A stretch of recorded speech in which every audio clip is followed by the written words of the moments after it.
আল্লাহর নবী বলেন, যে কোনো ভিন নারীর সাথে দিকে একবার বদনজরে কাম ভাবের দৃষ্টিতে তাকাইল, কিয়ামতের দিন তার দুই চোখের উপরে জ্বলন্ত জাহান্নামের সীসা গলাইয়া হাসরের ময়দানে ঢেলে দেওয়া হবে। খোদার কসম, রব্বে কাবার কসম।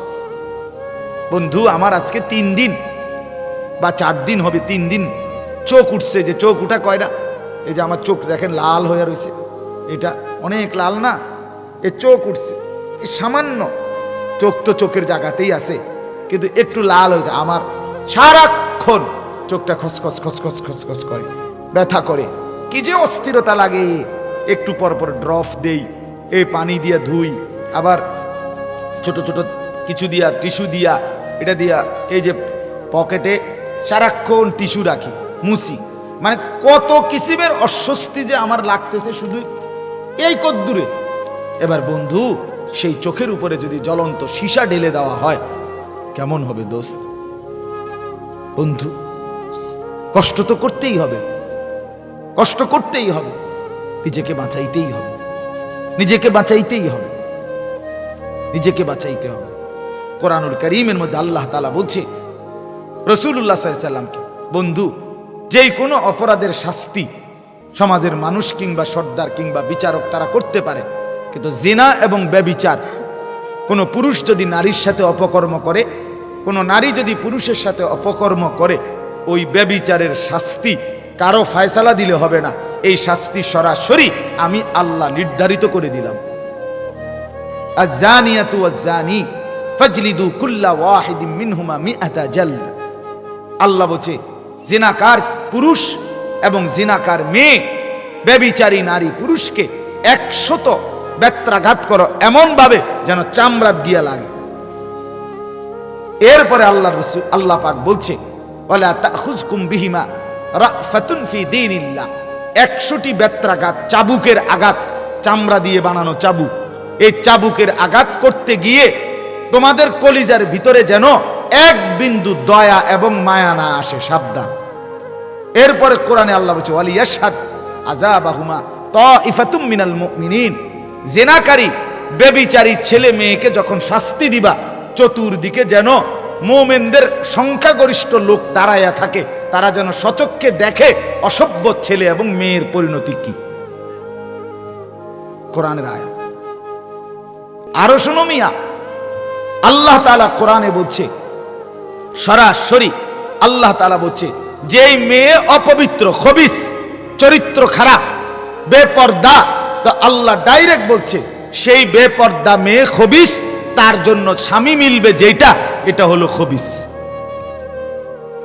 যেই ছেলে বেশরম, নিজের লজ্জাস্থান হারাম ভাবে নষ্ট করছে, খারাপ ভাবে নষ্ট করছে, ছবি দেখে, নাচ দেখে, উলঙ্গ দৃশ্য দেখে, মেয়ের সাথে অবৈধ প্রেম করে, অথবা নিজের হাতকে খারাপ ব্যবহার করে, আল্লাহ তাআলা বলছে এই খবিস তার স্ত্রী মিলবে যেটা, এটা হবে খবিস। কোরআনের আয়াত। আল্লাহ তাআলা বলছে খবিস, আল খাবিসাতু লিল খাবিসুন খাবিসিন ওয়াল খাবিসুনা লিল খাবিসাত। খবিস পুরুষ, খবিস নারী, খবিস নারী, খবিস পুরুষ। খবিস আর খবিস আল্লাহ তাআলা, নবীজি বলছে, নবীজি যখন টয়লেট বাথরুমে ঢুকতেন তখন নবী পানাহ চাইতেন, আল্লাহ খবিস থেকে আমি আপনার কাছে পানাহ চাই। এই জন্য খবিসের ঠিকানা পেশাব পায়খানা, বাথরুম। আমি শক্ত করে বললাম, আমাকে বলতেই হবে, বলা ছাড়া উপায় নেই।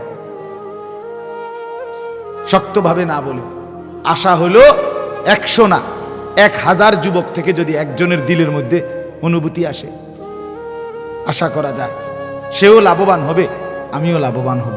ওই এক যুবকের পবিত্রতার কারণে হতে পারে আল্লাহ তাআলা একটি সমাজ, একটি অঞ্চল বদলে দেবে। এই আশাই বলি, এই আশাই বলি। কথা বুঝছেন তো? বলতেছিলাম, ইউসুফ আলাইহিস সালামকে আল্লাহ তাআলা ভীষণ সৌন্দর্য দান করছিলেন। এই সৌন্দর্য দান করে আল্লাহ তাআলা ইউসুফ নবীকে এই অপরূপ সৌন্দর্য তো বাহ্যিক দিছিলেন, যে ওনার বাবা ওনার জন্য অস্থির, ফুফু অস্থির। এরপরে হযরত ইউসুফ আলাইহিস সালামকে দেখে জুলাইখা, মিশরের অর্থমন্ত্রী, আজিজে মিসর যাকে বলা হইতো, তার স্ত্রী তার প্রতি প্রচন্ড আসক্ত হইছেন। 40 জন নারী ইউসুফ আলাইহিস সালামকে এক পলক শুধু সামনে দিয়ে হাইটা গেছে, উনি এইটা দেখেই পাগল হয়ে গেছে, নিজেদের হাতের আঙ্গুল কেটে ফেলছে ইউসুফ আলাইহিস সালামকে দেখে, এবং চিৎকার দিয়ে বলছে, জুলাইখা, হাশা লিল্লাহ, আল্লাহর কসম, মা হাদা বাশারা, আর এটা তো কোনো মানুষ না, ইন হাযা ইল্লা মালাকুন কারীম, এটা তো এক পুত পবিত্র ফেরেশতা। আমরা যে কইটা যেন নূরের পুতলা, নূরের টুকরা, এত সুন্দর, এটা যেন মানুষ না, এটা পুরাটাই যেন আলো, এটা পুরাটাই যেন আগুন, এত সুন্দর ছিলেন তিনি ইউসুফ আলাইহিস সালাম। আচ্ছা, এখন আমি যেটা বলতে চাই, বুঝাইতে চাই, এটাই বললে আমার কথা মূল শেষ।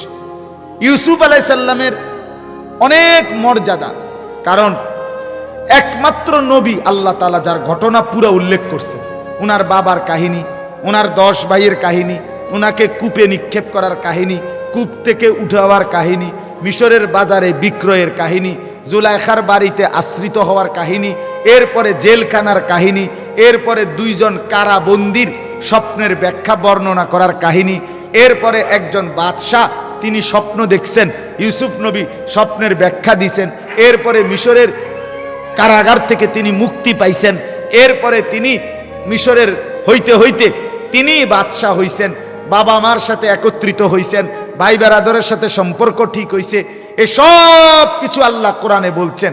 কিন্তু কেন এত গুরুত্ব দিয়ে ইউসুফ আলাইহিস সালামের ঘটনা আল্লাহ বর্ণনা করলেন এত কিছু?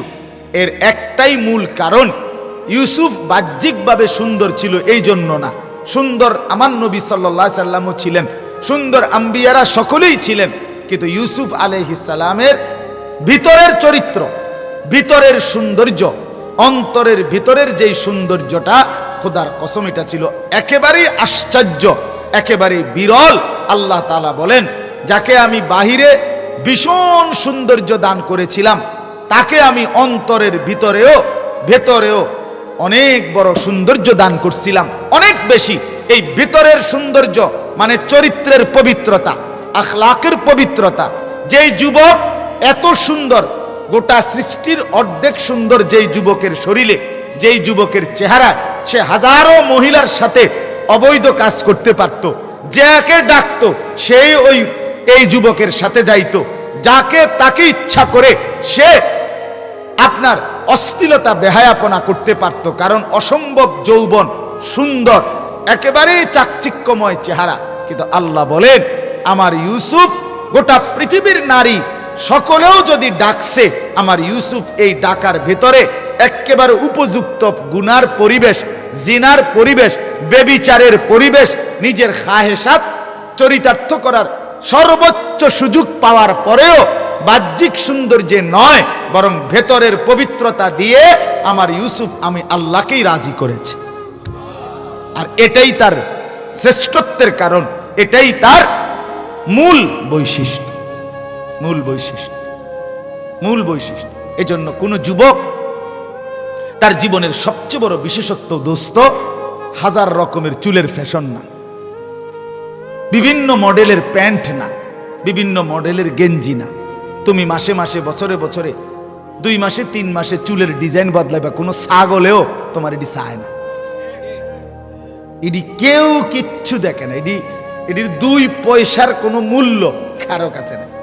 তুমি জীবনে কোনোদিন একটা ছেলে আমার এখানে দাঁড়াইয়া কও যে তুমি যে এই ডান দিকে বাম দিকে সামনে বিচিত্র মডেলের চুল রাখিয়া কত ডিজাইনে তোর লাইরা চাইলা, কিন্তু মানুষে কেউ ডাইকা জিগাইছিনি যে মাশাআল্লাহ তুমি এত সুন্দর ডিজাইন করতে গাইলা ভাই, কেউ জিজ্ঞাসা, একটা ছেলে কও, একটা ছেলে। বরঞ্চ মানুষে হাসে হেরে দেখলে, যে দেখছো তারে দেখতে প্রতিবন্ধীর মতো মনে হয়। হ্যাঁ হ্যাঁ, বুঝাই যায়, তে হয় প্রতিবন্ধী, অথবা কোথাও ধরা খাইছে, হ্যাঁ ধরা খাওয়ার কারণে কোনো এক সাইড দিয়ে কাইটটা দেওয়াতে ওনার মিলাইতারে না, চুল মিলাইতে, এটা নিয়ম, ধরা খাইলে যেখানে কাইটটা দেয় তাহলে ওখানে বাহিটা মিলাইতে কষ্ট। ছি ছি ছি ছি ছি মিয়া, এটা যুগ যুগ ধরে এই চাচা, এই যে দুইজন মুরব্বী আছে, এই মুরব্বী দুইজন চাচা এখন সাক্ষী দোক, ওনা করে জিজ্ঞাসা করে দেখো, এটা গ্রামগঞ্জে সারা দেশে আজ থেকে 20 বছর 30 বছর আগে এটাই নিয়ম ছিল। গ্রামে গঞ্জে কোনোখানে কেউ আকাম কুকামে ধরা খাইলে এরকম চুলের বিভিন্ন খান দিয়ে কাটটা দিত কিনা বলে, এটাই তো গ্রামের নিয়ম ছিল। তো যে এই ছেলেগুলো যাই না বুঝা নিজের টাকা দিয়া নিজে গিয়া সেলুনে এন দিয়েও ফালাই দিল, এদিক দিয়েও ফালাই দিল, মাঝখান দিয়ে রাখলো, আবার এদিক দিয়ে মাঝখান দিয়ে ফালাই দিল। তো এটা কি বোঝা গেল যে সংগ্রামী দেশবাসী, আমি ধরা খাইছি, আমি নিজেই ধরা খাইছি, নিজের বিচার নিজেই করছি।